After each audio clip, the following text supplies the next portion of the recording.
Okay, welcome everyone, and thank you for joining us for today's webinar, which, as you know, is part of the European Doctoral Tuesdays series. My name is Fabiana Minecci. I'm working at the EUF. I also hold a PhD in human geography, and today I will be the host of this event. Let me share my screen with you. I hope you can see it. Okay. So as you can see, we are presenting PhD career tracks in social sciences and humanity. Which we believe is a topic of interest for several reasons, really. As we all know, grants, fellowship are essential in every academic career. So their number is limited, the competition is tough.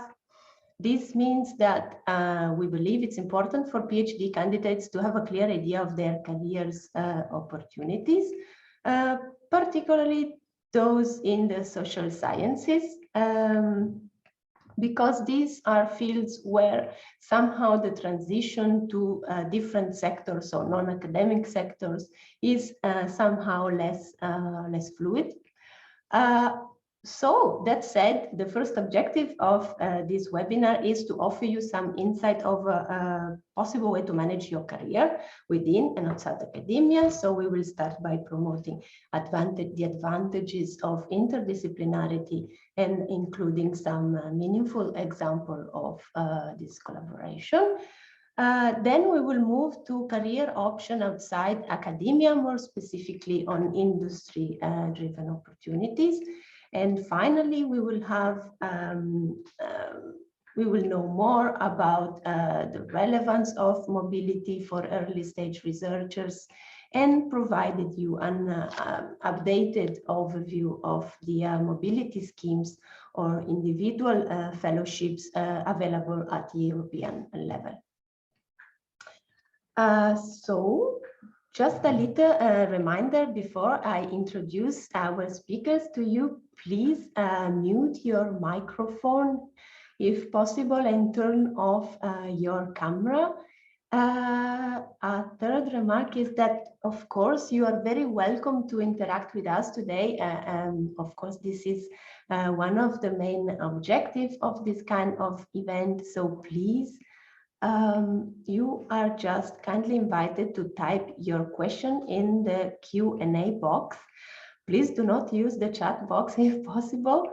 So the Q&A box should be at the bottom bar, but I'm sure you know it more than me. A final remark is that this webinar is being recorded, so then you will be able to watch it again on the YouTube channel shortly after the end of our webinar. Great, so having gone through all these technicalities, I'm happy to introduce to you our speakers for today. And I'm sorry for my terrible pronunciation. Evangelia Steriu is our first guest, and she is a PhD candidate in the field of tourism and regional development, under the Department of Economics at the University of Thessaloniki. I have also the pleasure to introduce Marie Montaldo. Well, as you all know, Marie is a PhD Hub coordinator and, of course, the creator of this beautiful webinar, European Doctoral Tuesdays series. Then also warm welcome to Daniela Riabek, who is the Eurodoc Mobility Working Group coordinator. So welcome to all of our panelists. As you can see, the agenda for today is the following. So we will start by a brief introduction on my side relating to interdisciplinarity, and then moving to the first presentation about boosting your network, opening collaboration opportunities, the interdisciplinarity approach in tourism research. made by Eva. A first Q&A session will follow. We will have more or less 10 minutes for you to type your question or your comment to the speakers. Then Marie will present PhD Hub tap into industry-driven opportunities. And finally, Daniela will deal with fostering mobility of early career researchers, why and how. At the end of Daniela's presentation, we will have a second Q&A session with you all.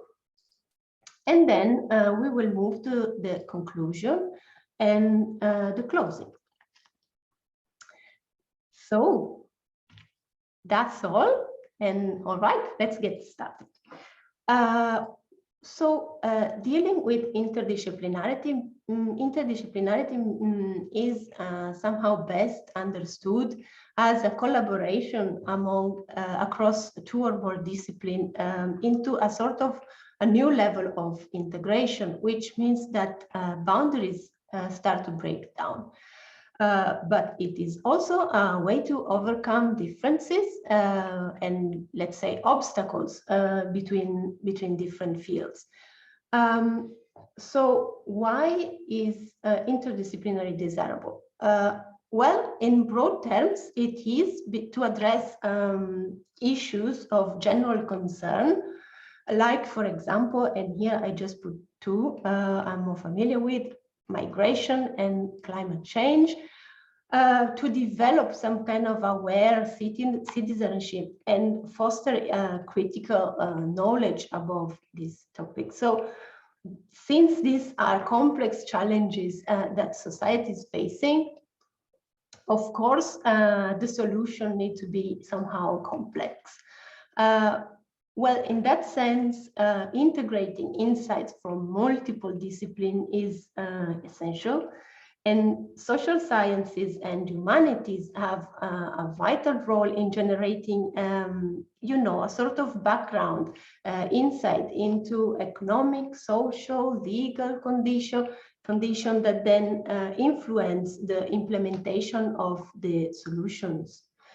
But interdisciplinarity is also on a way to question your own thinking process. Somehow to move out of your comfort zone and learn how to work in synergy with different teams.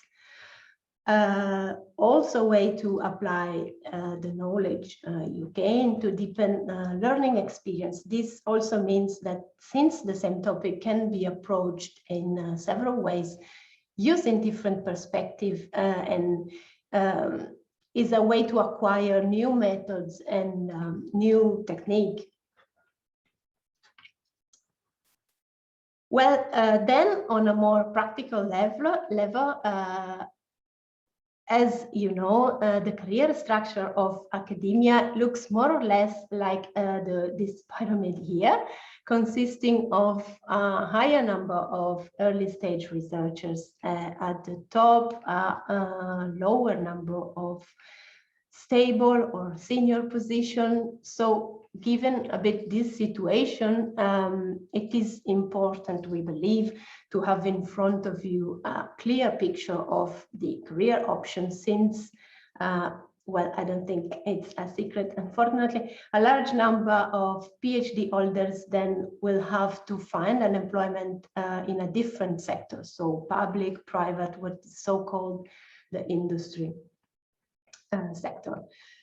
Well, interdisciplinarity in that sense is also a way to enhance PhD holders' employability, since it somehow ensures the acquisition of a set of skills that are sometimes called critical skills, transferable skills, in general, a set of skills beyond the specific subject and the specific disciplines. Which are those skills? So I think it's interesting to know that they apply to various contexts. So here you only have a list of the most common, but of course this is not an exhaustive one. We have, for example, critical thinking, communication skills, team working, project management, networking. So this was, as you can see, a brief introduction for you, just to conclude that this was all to say that interdisciplinarity is also a way to work effectively in knowledge and skills diverse team, and can be somehow beneficial for early stage researchers remaining in academia, but also for those who will have or will want to move outside academia. So time and effort in this kind of field is also a good way for you to improve career prospect in general. And that is all for me. I think I can stop sharing my screen and then giving the floor to Eva for our first. Thank you, Eva. Good morning, everyone. Just tell me that my screen, you can see my screen, it's okay? Yes, we can. Thank Good morning. I'm very happy, I'm very glad to participate in the webinar. And the interdisciplinary approach is not that just interesting, but it's necessary for the majority of the PhD candidates and researchers. So today I'm going to present you my PhD topic and how this is related to the interdisciplinary approach, and what are the efforts we're making in the Aristotle University in order to boost our network and increase our collaboration opportunities. Okay.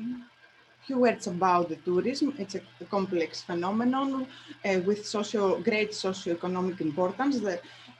Tourism contributes to national and local income in terms of GDP contribution and employment.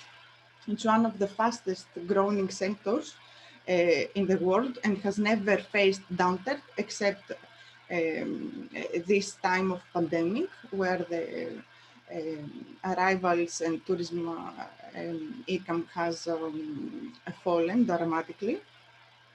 It's a complex due to the heterogeneity of factors involved in the tourism industry, the multilocality, the interaction between the places, the globalization of practices, meaning that the touristification of places, societies, economies, all these factors have made tourism as a producer of globalization.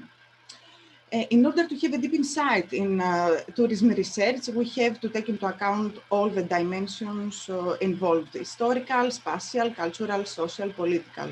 For example, in spatial dimension, you have to possess great knowledge in the spatial dynamics and the destination, because in many cases, cities' destinations are divided in the town and the touristified margins, the periphery. So we have to take all this into account. And by definition, tourism research is interdisciplinary.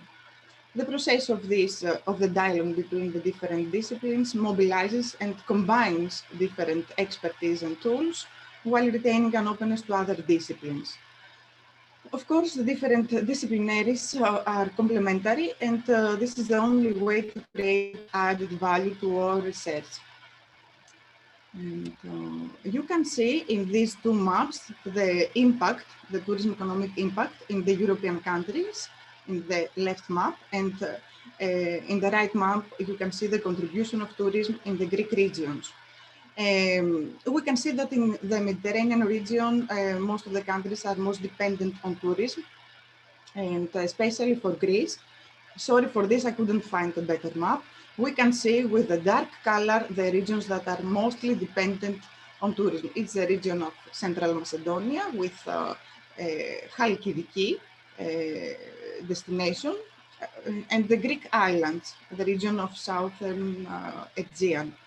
Hope many of you have visited us and have a view about these places.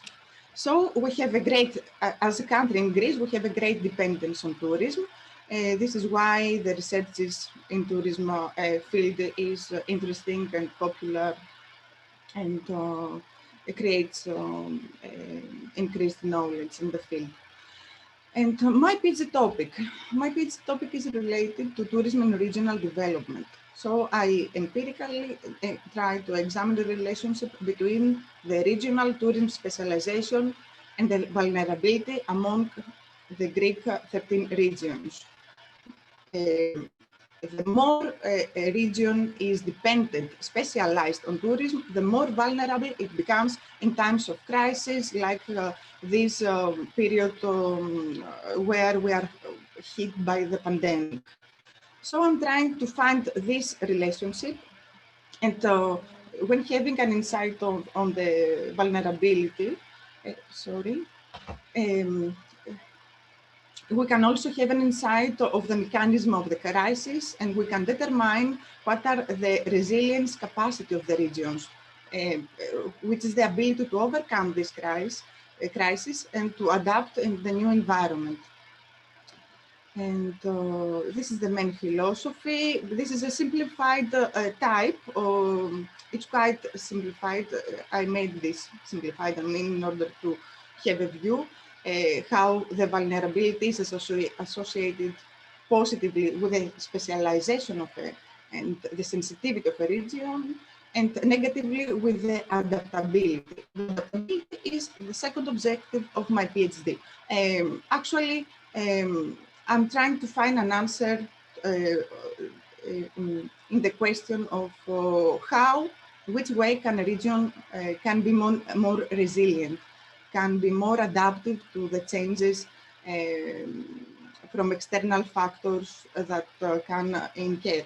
So I'm testing the hypothesis that regional tourism diversification can play a vital role in the sustainable development of the regions.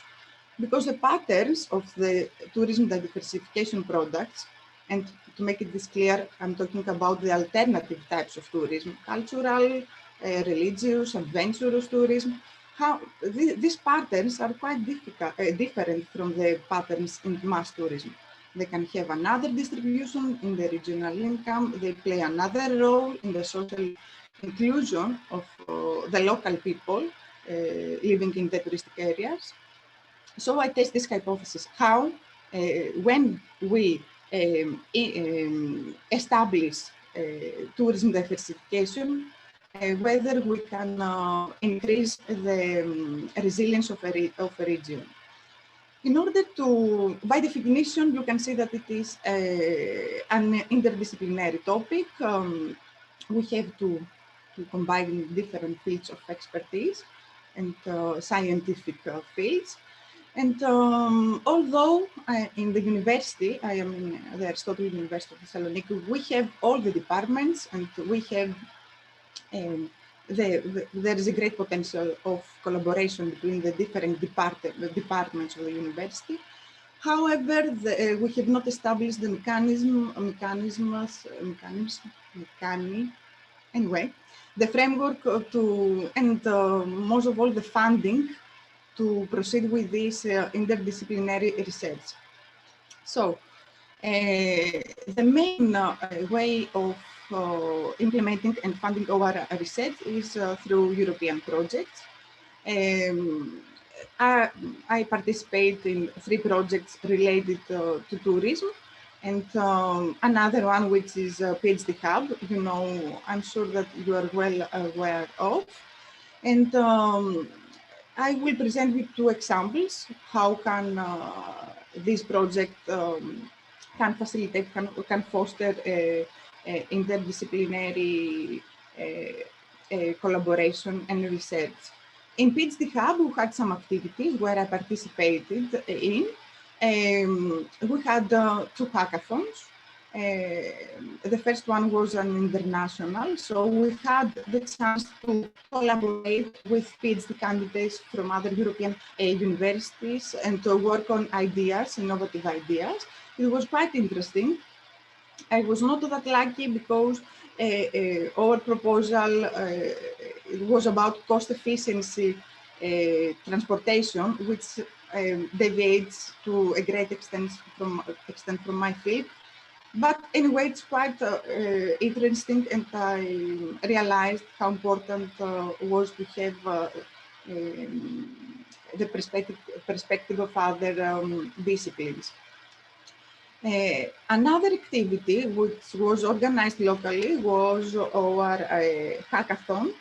It was organized in the master program of tourism and local development. So we invited academia from other universities and local industry to present them ideas on sustainable, smart and socially inclusive tourism destinations.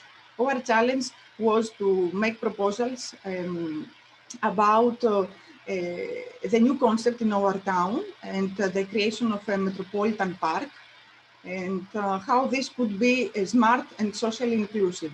I was a moderator, and so I was actually mentoring the team. And I was quite surprised of the outcome of this event. We saw very innovative ideas, and the undergraduate students were very excited. It was a great event. The second example of another project where I participate and is related to the tourism diversification and particularly the cultural tourism is the Silk Project. We collaborate with countries from the Black Sea region, and we have specific actions that we're currently implementing. We try, first of all, to identify the cultural footprint of Silk Road in our regions and what's the potential of economic growth and the potential of creating new tourism products. And you can see other actions. We have digital applications, Silk Road Virtual Observatory, entrepreneurial networks, labeling, and promotional activities. All these are interdisciplinary. It's about the identification of the cultural assets. The observatory, we collaborated with the GIS team of our Department of Informatics. We created a database, a web GIS database to see in the platform to see digitally how the map of Silk Road is formulated among the participated countries. We are creating an entrepreneurial network among businesses in the different regions that promote diversified Silk Road tourism products. And we try to exchange and to foster the dissemination of expertise and experience. It's a very interesting activity. And because otherwise, without participating in this EU program, we would not have the opportunity to finance these activities. And the challenge is to create a label in this entrepreneurial network, which will be adapted by the businesses and the entrepreneurs in the network. You can see the meetings we had. Our next step for this interdisciplinary approach in tourism research is the summer school.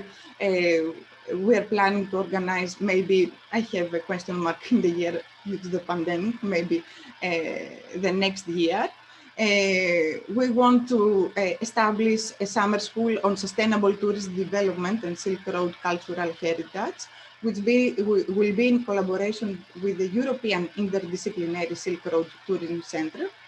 It belongs to the Aristotle University. And you can join our summer school. And our next goal is the creation of a Euro-Mediterranean Silk Road tourism network for the cooperation among academia, local authorities, and tourism industry that are involved in the Silk Road tourism among the Europe, the Black Sea region, the Mediterranean region, and the Asia. We have a specific network from the projects we are already working upon. Marie, I think you see the European University Foundation. Be prepared. And you are most welcome, of course, to participate in this project too. So that's for me. And I'm missing the last slide with my contact details. I will write them in the chat. In case you are most welcome to actively participate, to share thoughts upon the topic. Thank you, Eva. Thanks a lot for your very nice presentation. I was actually checking on the Q&A box. We don't have any question, but I would like to ask to all our attendees if there's anything you want to say, to share, or if you have any question so far, you can just type in directly in the Q&A box. I'm just writing my mail in case someone wants to contact me for any reason. Absolutely. Thank you, Eva. Yes. I will just wait a couple of more minutes maybe to see if that we have some shy people here. No? So I believe we can then move on to our next presentation. So I would like to invite Marie to share her screen if possible. Thank you. Thanks. Thanks a lot to both of you for this nice introduction so far. I'm going to talk about something a bit different, which is tool. You might have heard multiple times during this webinar already that we were mentioning the PhD Hub. The PhD Hub is basically a platform that we created within an EU-funded project.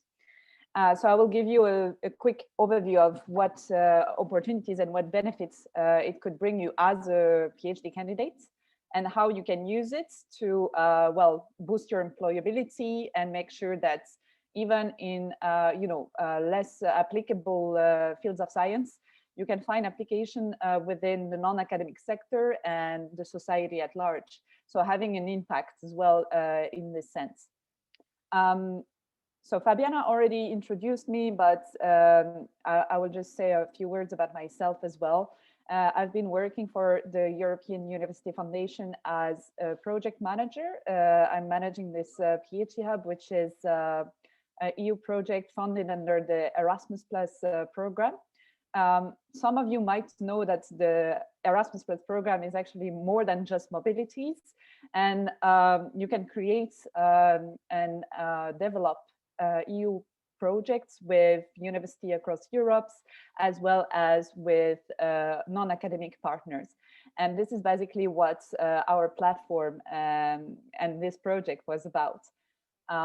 So let me just give you a short overview of what is this Erasmus Plus project and who was involved in the creation of this project. So we were a bunch of academic and non-academic partners.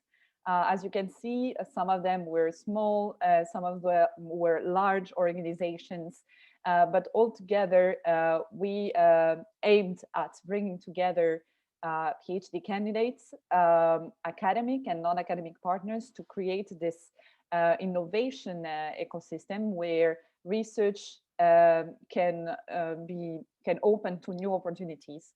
So here we're really thinking of how PhD candidates can transfer their results into society and at large, but also in different ways. So PhD Hub is most of all online platform, so you can check it out at phdhub.eu. And basically, what it does is that on the platform you can post, publish, or search for open position, whether it's PhD positions or postdoc positions, and we are matching basically the interests of the non-academic sector and the academic sector, in the sense that also the industry partners can publish offers, look for partners, and as a PhD candidate, it's a great meeting point as well, because it allows you to, a bit similar to what you have on LinkedIn, right? Connect with other researchers, early stage researchers, and industry partners across Europe. And we started small because we were 4 different, what we call local hubs. So a hub is basically a group of academic, one institution, and their business partners, as well as their ecosystem, so the PhD candidates as well. And then basically now we are opening up this platform to anyone in Europe who would like to take advantage of this. So it's a place as well to tap into industry-driven opportunities, because most of the offers you will find on these platforms are actually industry-driven offers. So things that are jointly created by universities and business partners. So you could wonder, like, what can I do on the platform? So basically there are mostly three things that are interesting. Searching offer, as I said, open position. Cooperation calls is more broad. So it's, let's say in your PhD, you have to get in touch with some business partners to collect data. You can also post a cooperation offer on the platform, searching for ways of, collaborating with those people you are looking for and looking to reach out to. You can expand your network. So here, it's a bit more specialized than LinkedIn, because we are talking only about PhDs, so your peers, as well as other researchers in the same field or beyond. So what is interesting as well is that you can connect with people from different disciplines. And from what my other colleagues told you already, I think the added value of interdisciplinary approach is very great for you, for making sure that you can boost your employability, work on your transferable skills, be able to apprehend different situations, and not only in the academic settings. So I think these kind of things are key for you to actually boost your chances to work in the field you want, but also to work maybe outside of academia. As we know, there is less and less opportunities within. And it's also, well, a platform where you can browse different resources.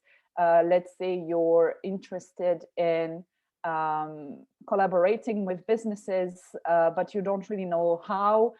We have guidelines to help you and help your PhD supervisor, for instance, building a relationship with the non-academic sector so it can work and you can actually apply your research in different settings. So now I just wanted to give you a few tips because, well, I imagine it's not easy. It's a lot of information to take in. And as a PhD candidate, I know that, we're working in silos. Usually we're quite isolated. And this is the tips I would like to give you just for you to think a bit outside of the box, or outside at least of your comfort zone. So being able to discover new things and in the end open your research to new opportunities. So the first tip for me would be, well, you know how this works, you know how you're good at producing research. That's I'm sure about. However, are you good at selling your research? I know that a lot of work is also to present your research into different conferences, but would you be able, or how ready do you feel to sell your research to maybe industry or non-academic partner?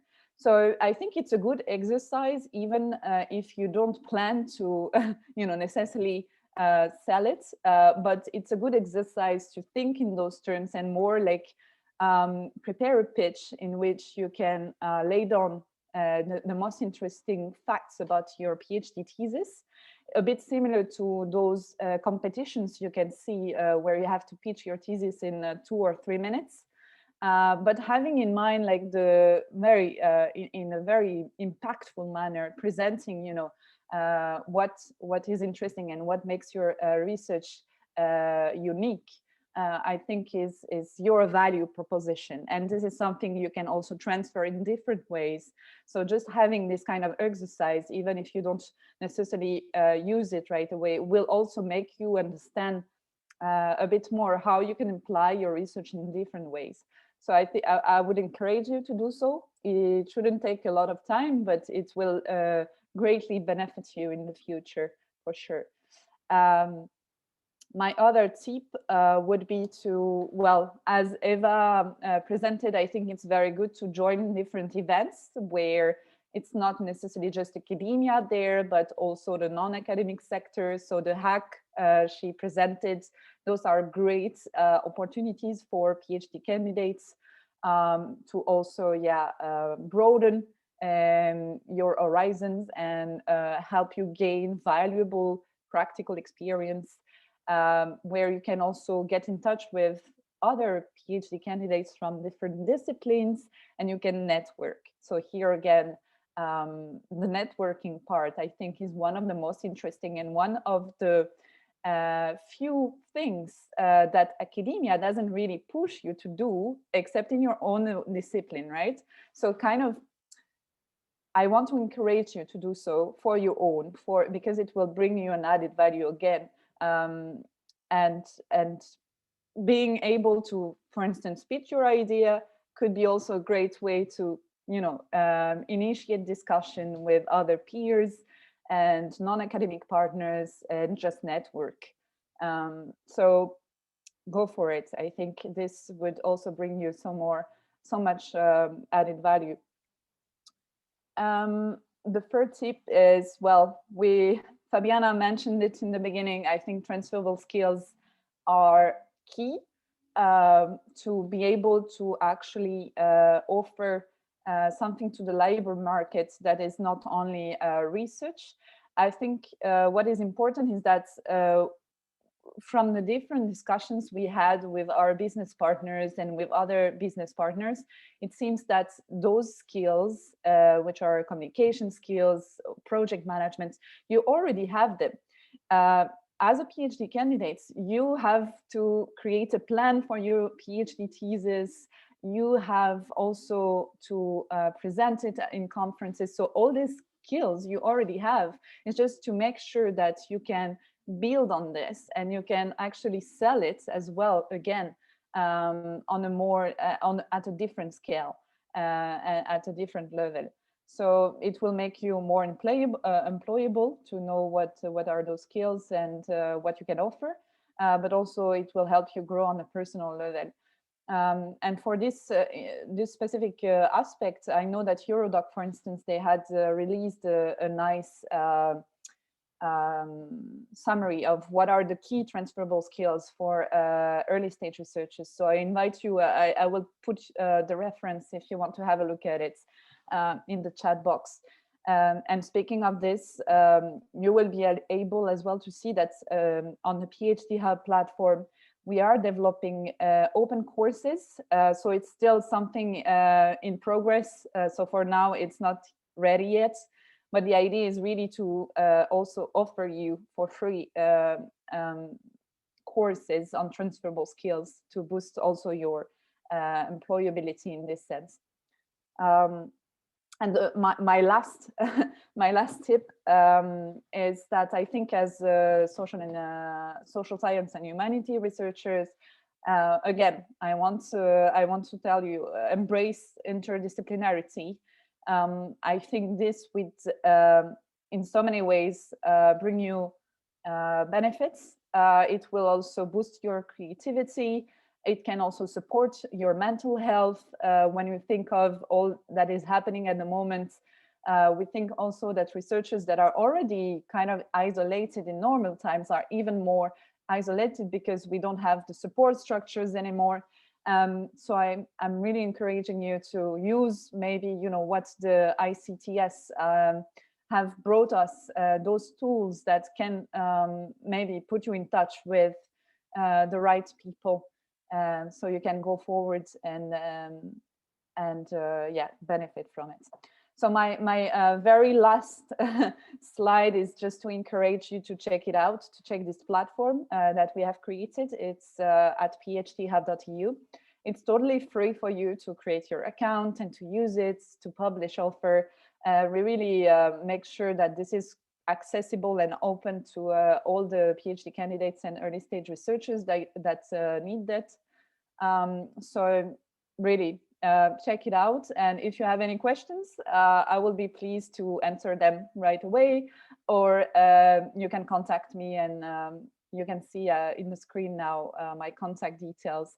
So I will be very pleased to talk with you about this. And without further ado, because I know that we'll have the Q&A after the presentation of Daniela, I will maybe give the floor directly to Daniela. Thank you, Marie. I think we can go for Daniela's presentation then.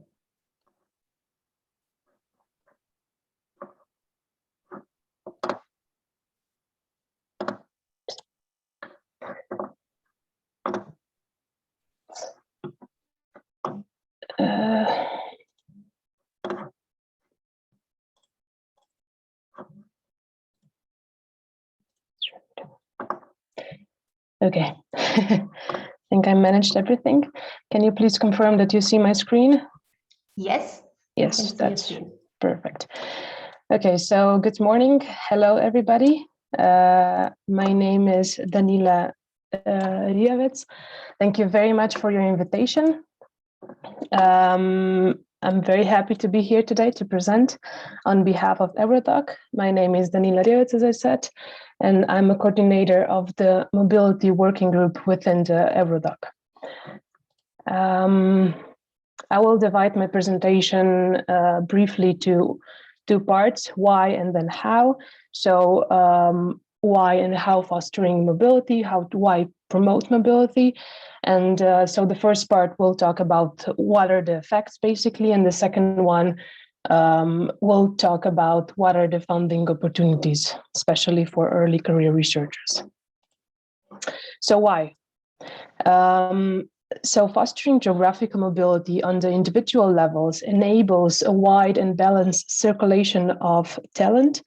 And so for many early career researchers, mobility is the only way to acquire access to the research facilities and infrastructures that are required for making an important progress, because they're given the opportunity to work in the forefront activities with experts in their field, and they're outside of country of origin, and often also in a different discipline than the one they started with.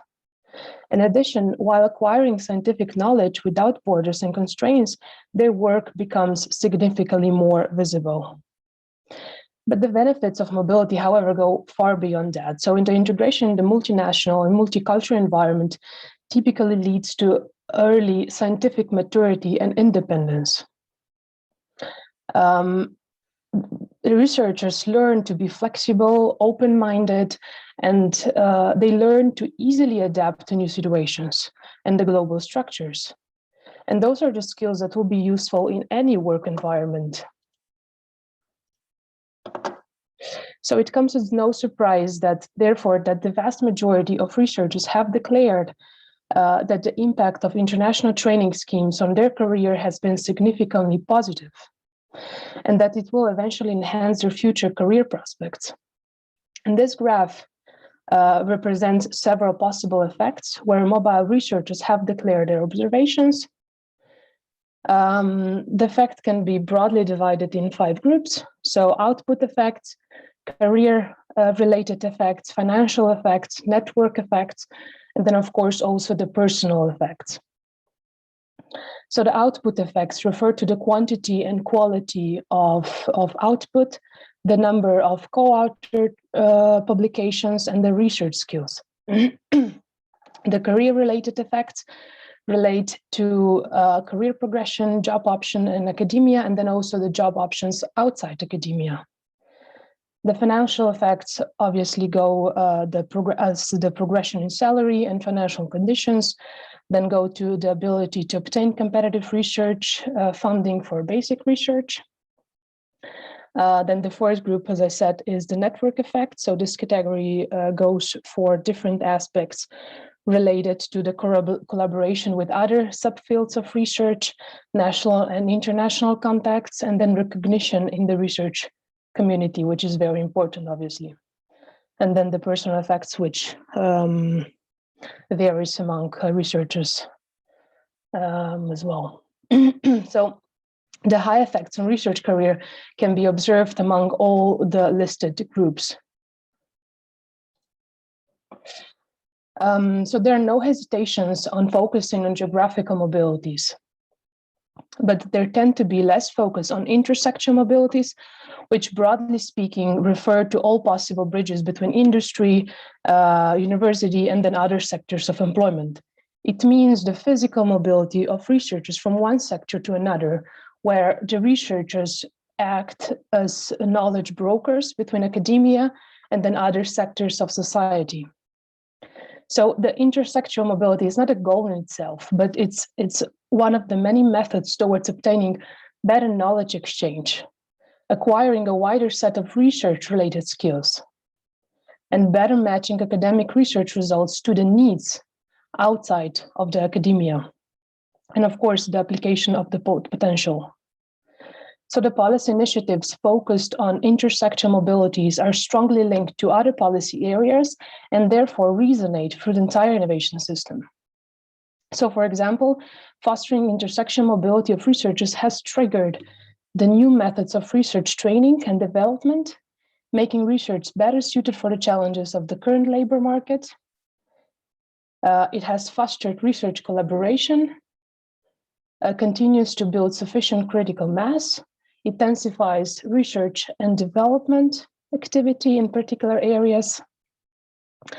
So as I said, the intersectional mobility occupies only a very small part in the dynamic system of the science, but is a useful focus if we want to identify and then address the weak elements in the knowledge transfer system, because it's fully embedded in the deeper layers of the system.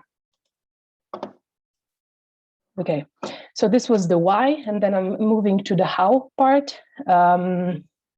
So I'll be presenting some schemes, some funding opportunities. I'll be especially focusing in the EU funds, and those are, for example, Erasmus, Access, and then Mobilities Without Horizon Europe. Of course, there are others as well that you can take use of. So Erasmus, it's quite well known, I would say. It's the EU program in the fields of education, training, youth, and sport. Its structure contains of three main key action. Sorry, I will present the key action number one. So mobility of individuals, as it supports mobility of several learners and staff.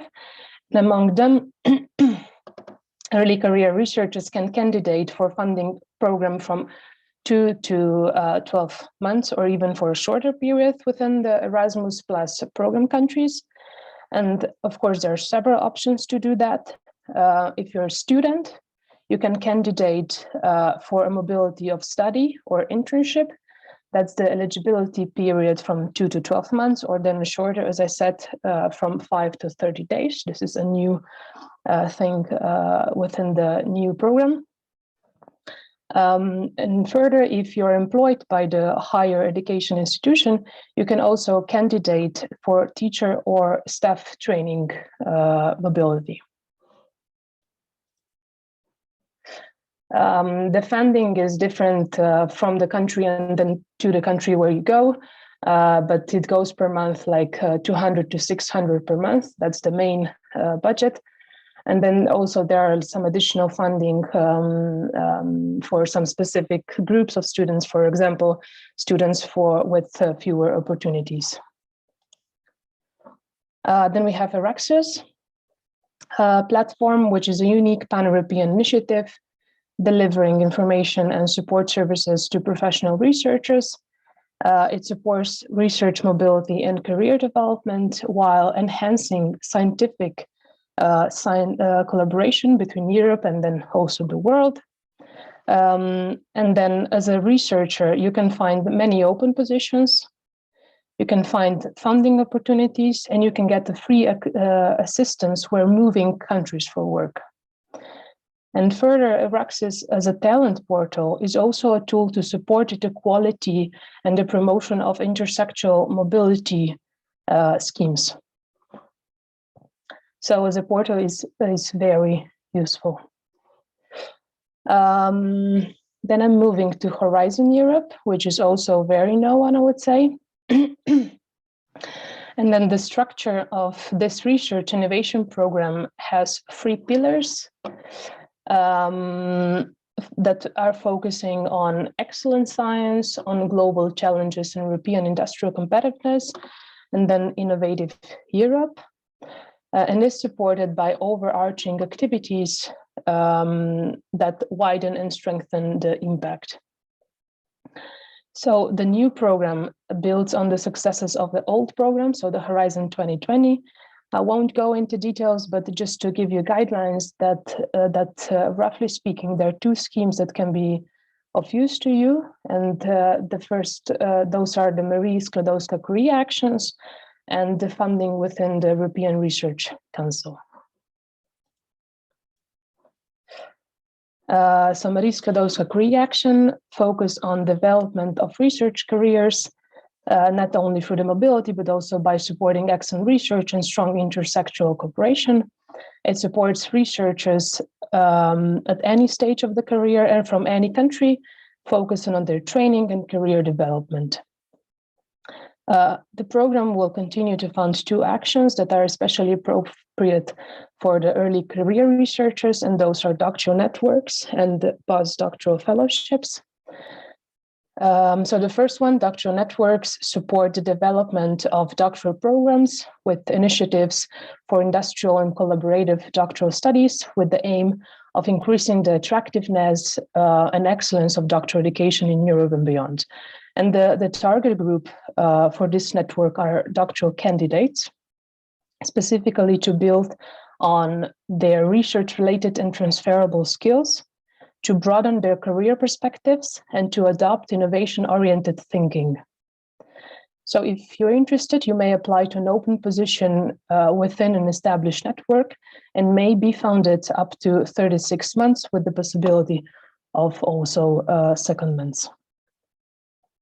And then the postdoctoral fellowships support the research and the career of postdoctoral fellows through the interdisciplinary, intersectoral, and international experience with the aim of their career development leading to a position of maturity and independence. This is very important. And within this fellowships program, 2 fellowships are available, the European fellowships in Europe and then the global fellowships. And also here, there's a possibility of secondments.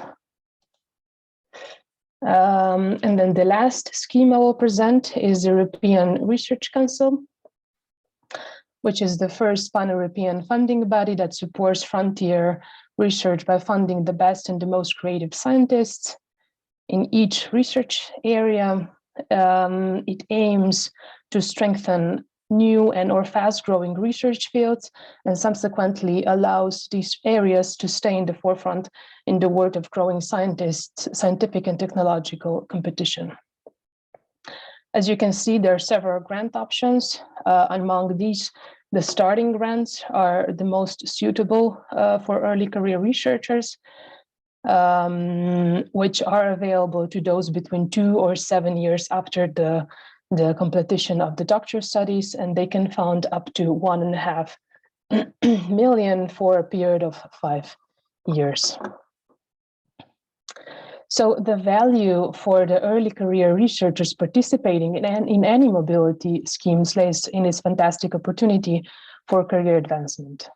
And this can lead to achieving a position of independence, thus acting as a stepping stone towards future research funding, including the European Research Council funding grants as a consolidator grants and then advancement grants. So this is all from my side. Thank you very much for your attention. Here are my contacts, so if you have any questions, you can also contact me later on. Thank you very much, Danila. This was very nice of you. I think we can open now our Q&A session, and I can anticipate that we already received a couple of questions. So Anna was asking if she could actually receive the presentation after this event. And Marie kindly replied that, of course, just to share this with all of you, of course, the material will be available after the end of our webinar. Then we have a question, a broad question from Emma, as you can see in the Q&A session. Thank you, Emma, for this question. She's basically asking if any of our speakers wanted to share something about possibilities in the humanities discipline. So philosophy available for students of literature or philosophy, for example, since this, of course, this was also part of our webinar. I can just share with you that when we are dealing with career option, of course, these are very specific depending on the sector, on the discipline you are working on. Here, the objective of our webinar today was also to offer general insight. So focusing on the one hand on interdisciplinarity and then on mobility schemes. So for example, mobility schemes are a good opportunity for PhD candidates in the humanities sectors as well. But of course, if any of our speakers want to add anything useful or share any comment so that Emma would have a broad overview of opportunities, please go ahead.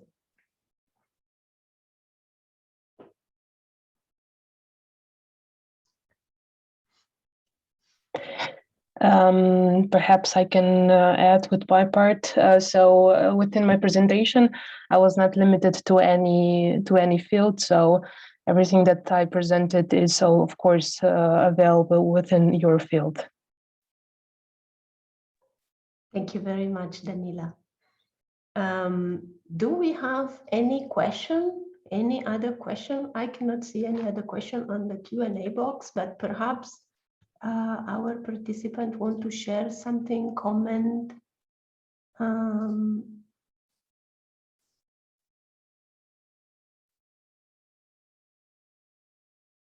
I think there's anything on the Q&A box, so I will turn now to our speakers in case any of you want to add something or anything that, you know, since we were adjusting with the time, wanted to share anything, adding anything, please feel free to.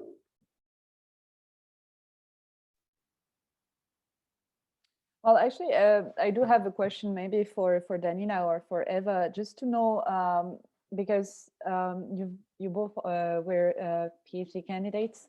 So I would like to understand maybe a bit more about your experience and what was your challenges, like the main challenges that you faced during your research, and maybe did you manage to transfer your knowledge in some ways, in different ways? I think Eva already had given us nice examples, but maybe you can tell us a bit more about those as well. I think this experience is always welcome. May I answer?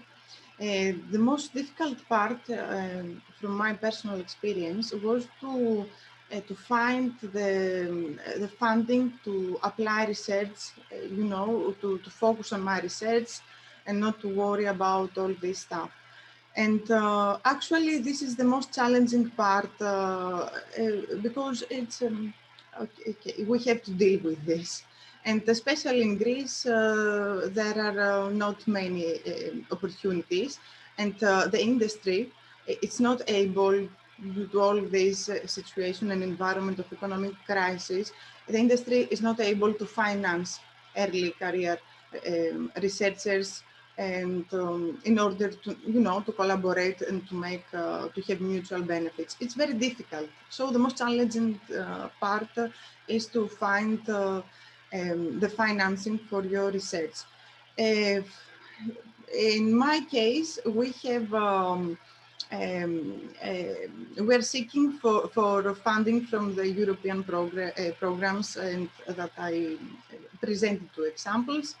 And it is not individual funding, it's funding that it is among a larger network in the university, and where the partner is the university and we participate as researchers.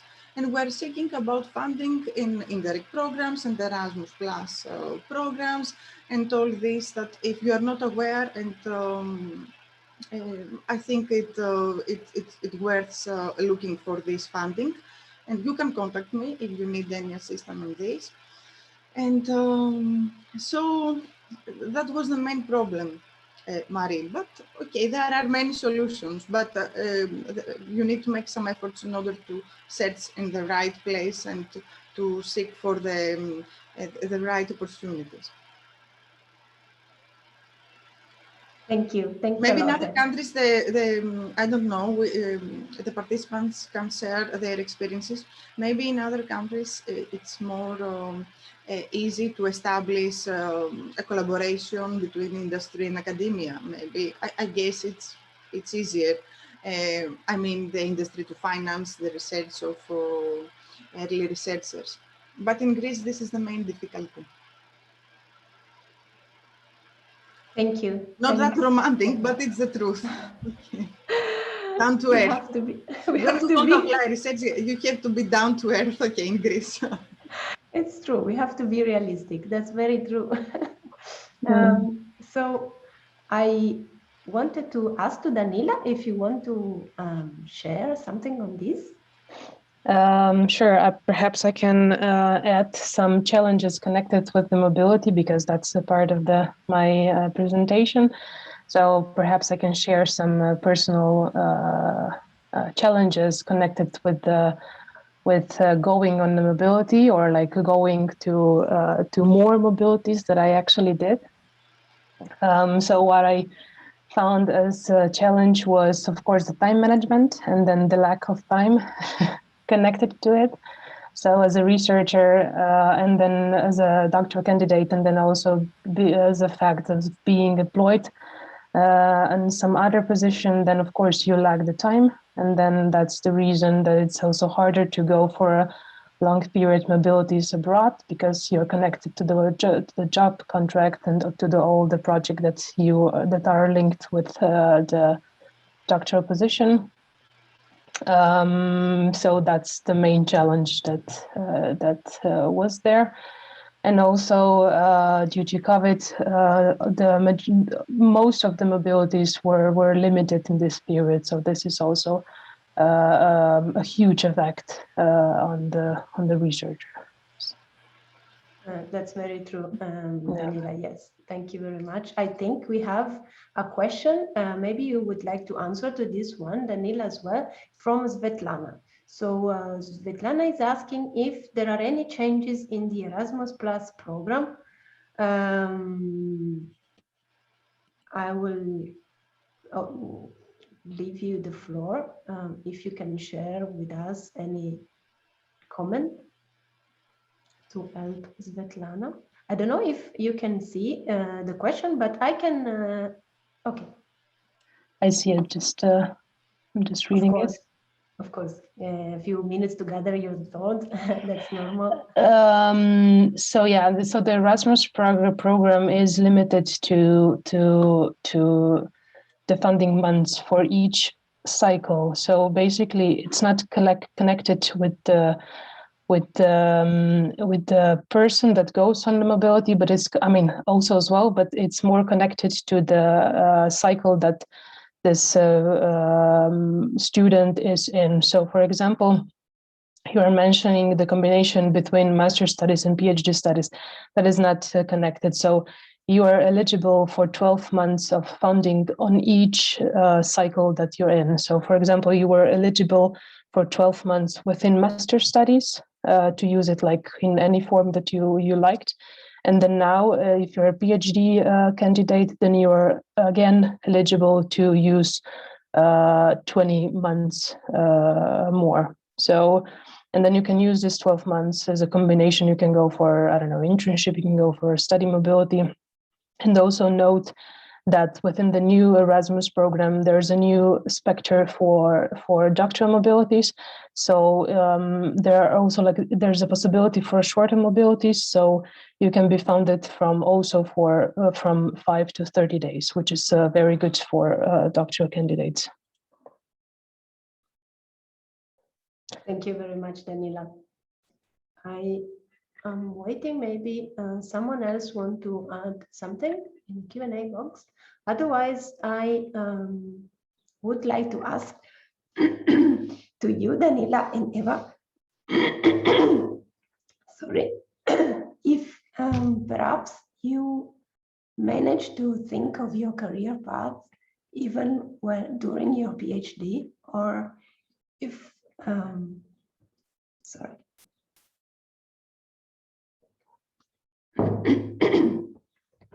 Or if it's something that you had to think about only, you know, towards the end of your PhD. Can I answer? Thank you. Yes, Eva, thanks. Actually, I think that whenever I think that I have to wait until the end of my PhD in order, you know, to be on the track on the working, regarding my working experience, I feel that I lose time. So I'm trying to, my goal is to have this in parallel. And I think that this is the way you can increase and the added value in your research, especially when you work upon the field that your research is applied. And this is the way I have followed. So I'm trying to keep them in parallel. Otherwise, I think that you lose significant parts, and you cannot disconnect the research from the professional part, the working experience. It's difficult because I return to the first issue, because if you cannot finance your research, you cannot have a full-time job, actually. So you have to find the balance between these parts. Absolutely. Thank you, Eva. This is, sorry for my voice. This was exactly what I wanted to ask you, because, well, I feel that this was also one of the main challenges I faced during my PhD.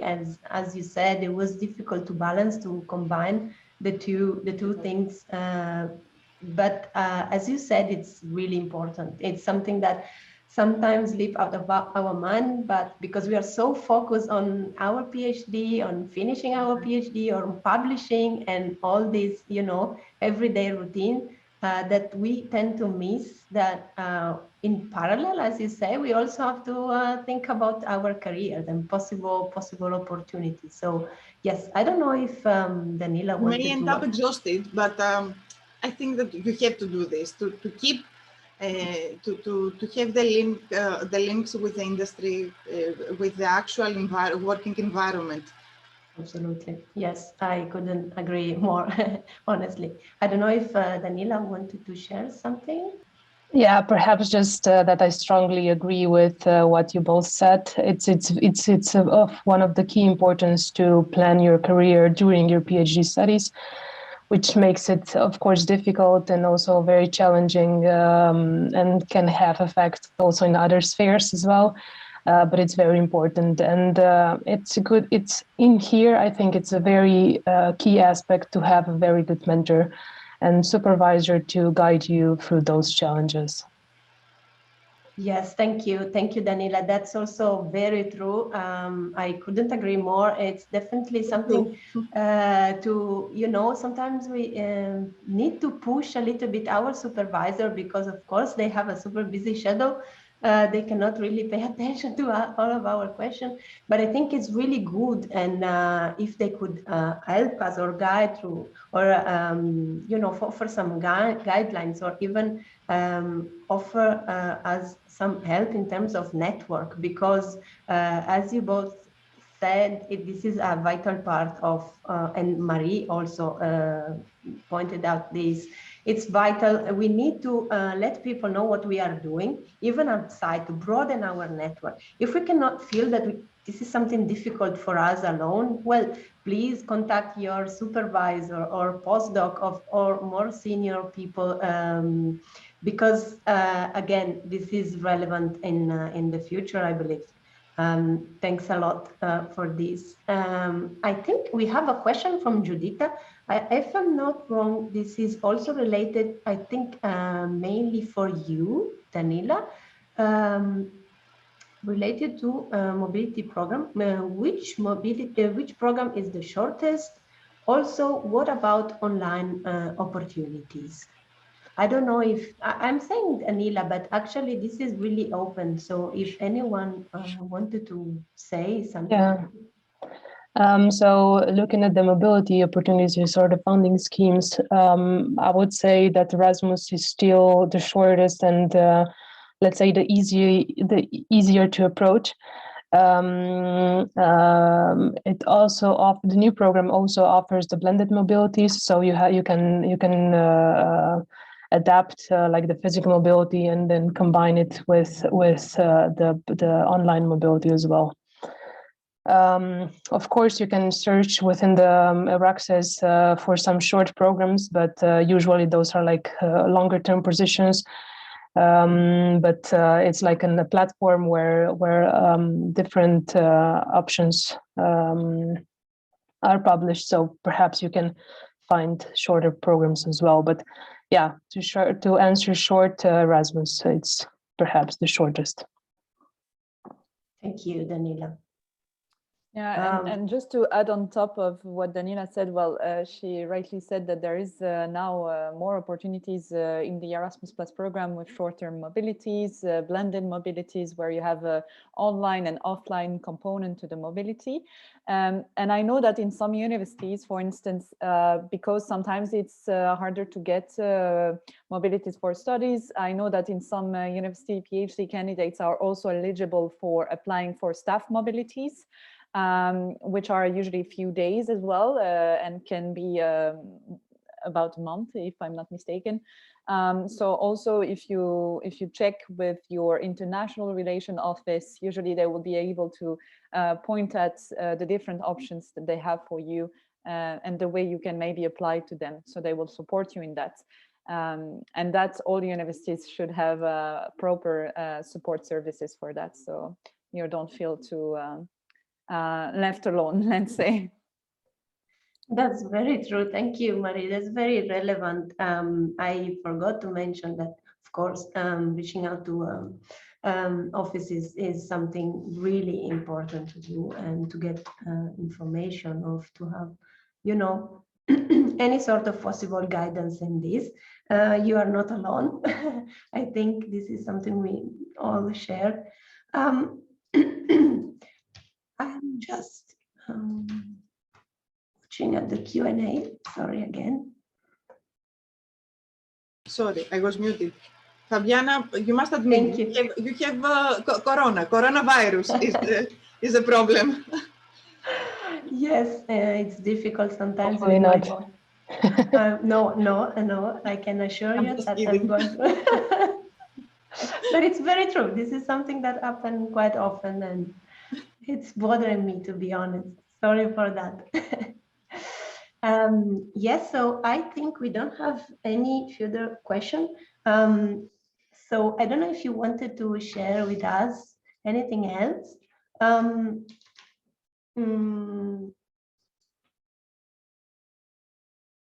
I think, yes, sorry, I was just checking, but no other question. I believe, well, what was important about today's event was, as you all said, offering a picture, an overview of possible of opportunities.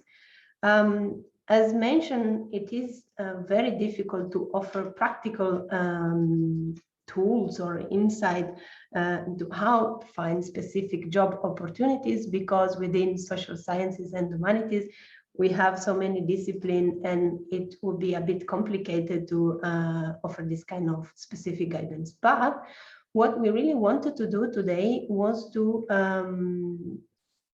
probably help you thinking about what can be done in parallel during our PhD. So focusing on one hand on interdisciplinarity, so in a way opening up to a different discipline, to different teams, different world is also a good way for you to open,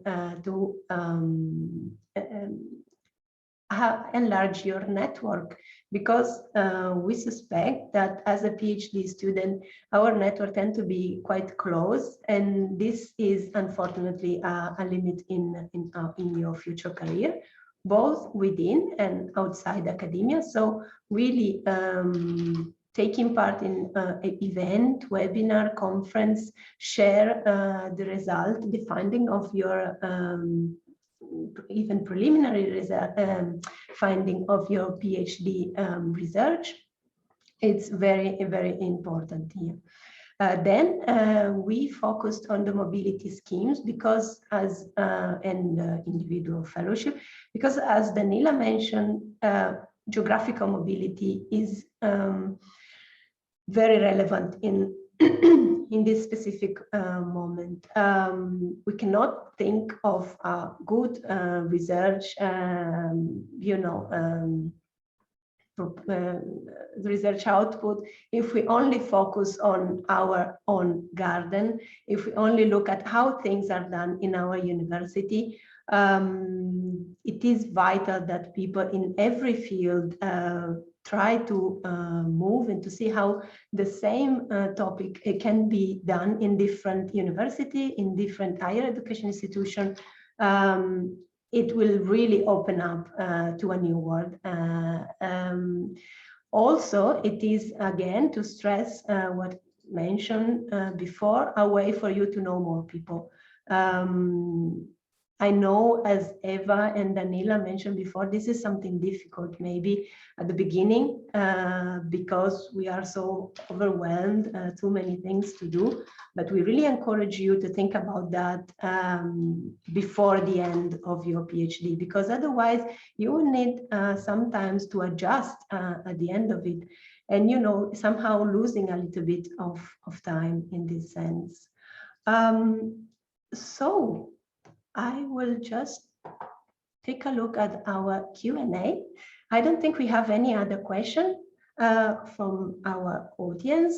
Unless you have something to add, I think we can move to our conclusion.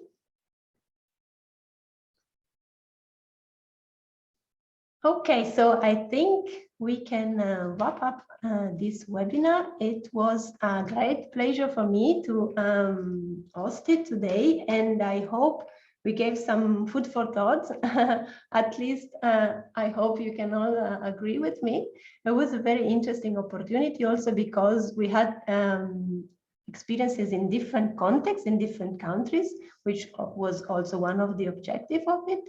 And thank you also to Marie for presenting a PhD Hub. I think this is also something very, very interesting opportunity, even if can be counterintuitive. Maybe people would think in the humanity and social science is a bit more difficult, but I can assure this is a good opportunity for you to go through and to check on the site about opportunities, and maybe even to get few extra ideas on what can be done in your future career. So again, there's been a pleasure for me to have you all here today. I would like to thank our speakers, so Eva, Danila, and Marie, for being with us today and for their meaningful contribution. We will send to all our attendees if they want our presentation. And okay, so this is all from me. We hope to see you soon, and take care.